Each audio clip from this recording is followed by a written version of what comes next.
I was just kind of looking through, and like the most electrifying player I could think of was Earl Thomas outside of Le'Veon Bell. I don't know the difference in the contracts between what those two would be demanding. I would imagine Earl Thomas would be getting a little more, right? Than Le'Veon Bell? No. Then Landon Collins, because that's who you guys were suggesting, correct? No, I don't think he'd get more because he did just break his leg. Okay. Well, there's big questions if he would have ever was going to play again. So. Well, if he is available, like that's a guy to me that you take a chance on. I mean, you've seen like there's been broken leg injuries and people come back. I don't know his status right now, but let's just say he's even a shell of himself. He's one of the top 10 playmakers on defense in the NFL, maybe top 5. Well, he so was. That's a guy, but even this past season, before he broke his leg, there were questions about Earl Thomas, and I like Earl Thomas, and he might be a guy worth looking into on like a 1-year deal, prove himself kind of thing. But Absolutely. If you're Earl Thomas, you're probably looking for a little more security than that. I don't know. It'll be interesting to take a look. And thanks for the call, Kevin. It'll be interesting to see what kind of a contract a guy like that gets, because he's considered a top 10 free agent on the market. A position of need with the Lions of look at a safety, sure, more of a free safety than a strong safety. But hey, he's a guy that obviously has a great pedigree. He's had a heck of a career. Will he get a long-term deal? Will he get a short-term deal? We'll see what happens there. But you mentioned there's a couple of guys that are off the board already. That's right. According to Albert Breer, Texans offered the Honey Badger a long-term deal in excess of $9.5 million per year to stay in Houston, per sources. Team wants to keep him. He'd like to stay. He'll test the market first, though. So that's what that says. But it sounds like he might stay, should stay. Patriots. Left tackle Trent Brown plans to sign a 4-year, $66 million deal with Oakland on Wednesday, per a source. Second straight offseason, the Patriots lineman has left and became the highest paid O lineman ever to leave. So there you go. There's a couple. So, but the Texans have not signed him. They have not signed Tyrann Mathieu. Just apparently have offered him a long-term deal in excess of $9.5 million a year. Correct. To stay.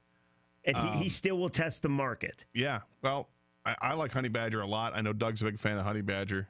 And be interesting how much, I don't know how much you go up for that, but I like him a lot. I do too. And he's a guy he's just a playmaker, a flat out playmaker.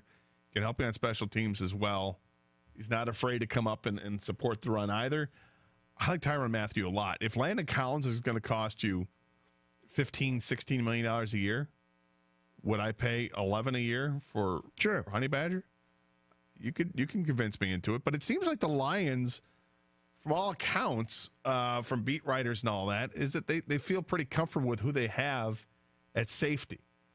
That wouldn't be a position that they go into in free agency where let's kick the tires on this guy. Like, I don't think the Lions are going to be in on Landon Collins, and I don't think they're going to be in on Tyrann Mathieu either. I feel like they like their guys. I would agree with that too. And they'll spend the money elsewhere, like on Anthony Barr, and maybe a running back, and maybe it's Anthony Barr, maybe and Trey Flowers as well. I don't know. We're going to wait and see what they do, but we'll keep you up to date on any of the free agent movement.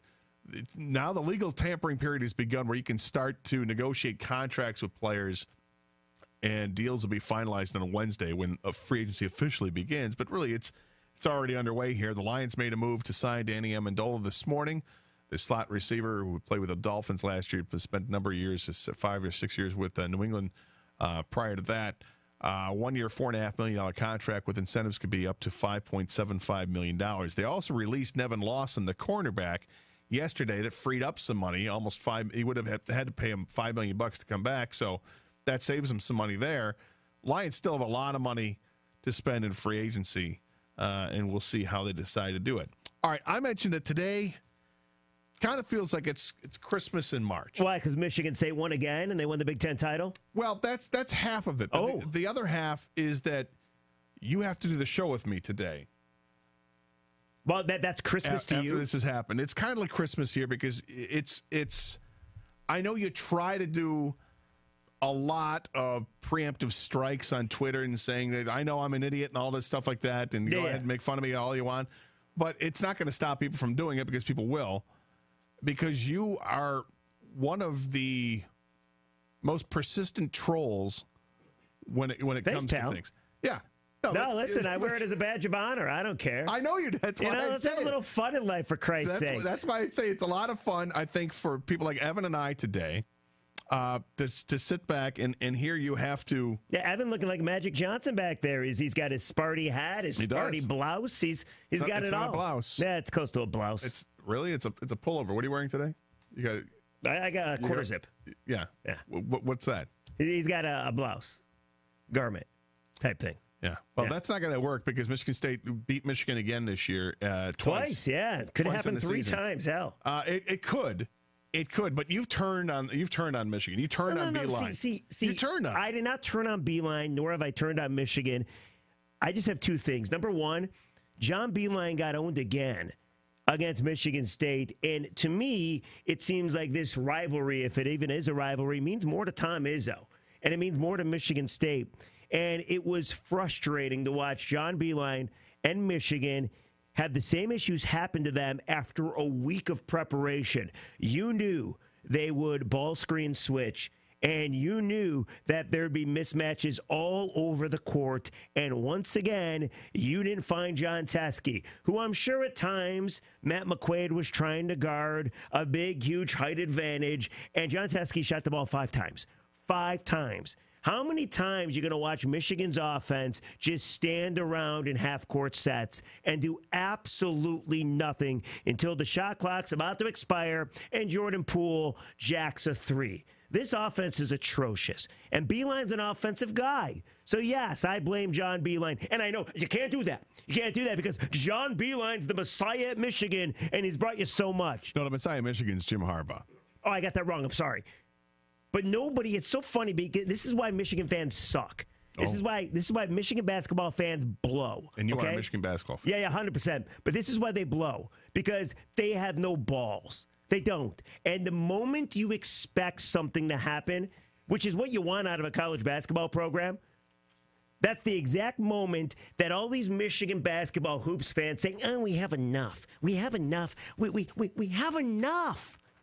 You don't have enough. If you want to be an elite program, if you want to be a great program, if you want to win rivalry games, then you play better than you did on Saturday. That was embarrassing. It was an embarrassing performance, but yet Michigan fans are going to say you can't criticize the great John Beeline because of all the things he's already done. Well, that's poppycock. That's nonsense. You can criticize him all you want. I just think while you do that, you have to also give praise to the other side, which is and you've already said Izzo outcoached him, and he did outcoach him. 100%. Clearly outcoached him.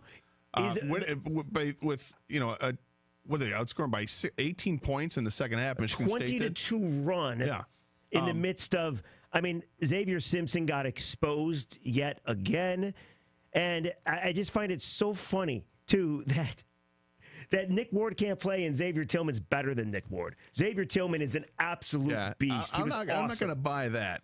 He was the reason Michigan State won the game. He was the reason that Michigan couldn't score. Xavier Tillman was very blocks. good. And I think Xavier Tillman's going to be a beast in the next couple of years at Michigan State. Hopefully he can stay all 4 years. I think he's going to be really good. Nick Ward had played consistently at that level. I like Nick Ward just fine. And he got exposed by Michigan. He wasn't very good against Michigan last year. Nick Ward. What's that, a year ago? Yeah. Okay. Yeah, Mo Wagner torched him. No, I think... Am I worried about what happened for a 19-year-old or a 20-year-old? No, but... That's what's great about... Here's the thing. That's what's great about Michigan State is hopefully you get to see guys get better year in and year out, and you don't get as much as the one-and-dones. Guys get better in Michigan, too. Who cares? Well, that's the big thing. You're gonna single out how bad he was last year against Michigan, but he was a much better, much more complete player this year. I am singling out that Tillman's a better player. Flat out. Tillman's gotten better year to year. He's a better player than Nick Ward. I don't know if he's a better player than Nick Ward. I wouldn't go that far. He's better defensively. He's definitely more athletic. He did a hell of a job of guarding guys. Doesn't make you a better player. Aaron Henry's more athletic than almost everybody on the team. 17 points. He can do more. All Nick Ward is, at least to me, is he'll post you up, and that's it. He doesn't play much defense. Right. I truly believe that Xavier Tillman will start, and he'll play a lot of those minutes that Nick Ward was playing when the tournament gets going. Which tournament? NCAA tournament. I would disagree with that unless Nick Ward suffers a setback. Oh, I'll make you a bet because Nick Ward's even coming back. I don't even want to see you lose bets anymore. It's just no fun. In a tournament game, who gets more minutes, Xavier Tillman or Nick Ward? It depends on who gets in foul trouble. To the Karsch and Anderson inbox, Michigan fan here, champ Cassius Winston. Basketball IQ and patience has gone to another level this year. Sure. Chump, Michigan fans. Relax. We don't suck. MSU is a top 8 team and a bad matchup for us. I think we have a better chance if Ward plays. Thanks, fellas. 100%. No, he's right, but nobody's saying Michigan sucks. They'll be fine in the tournament because they don't turn over the basketball. And for the most part, except for Saturday night, they don't foul people. So they'll be fine. They have just enough offense to beat most teams, and they usually D up pretty good. Michigan State is their kryptonite right now, though. All right. Just like it was a bad matchup last year for Michigan State, it's an awful matchup for Michigan this year. Well, I got a critical question to ask you and the listeners next about this rivalry as we continue on 97.1 The Ticket.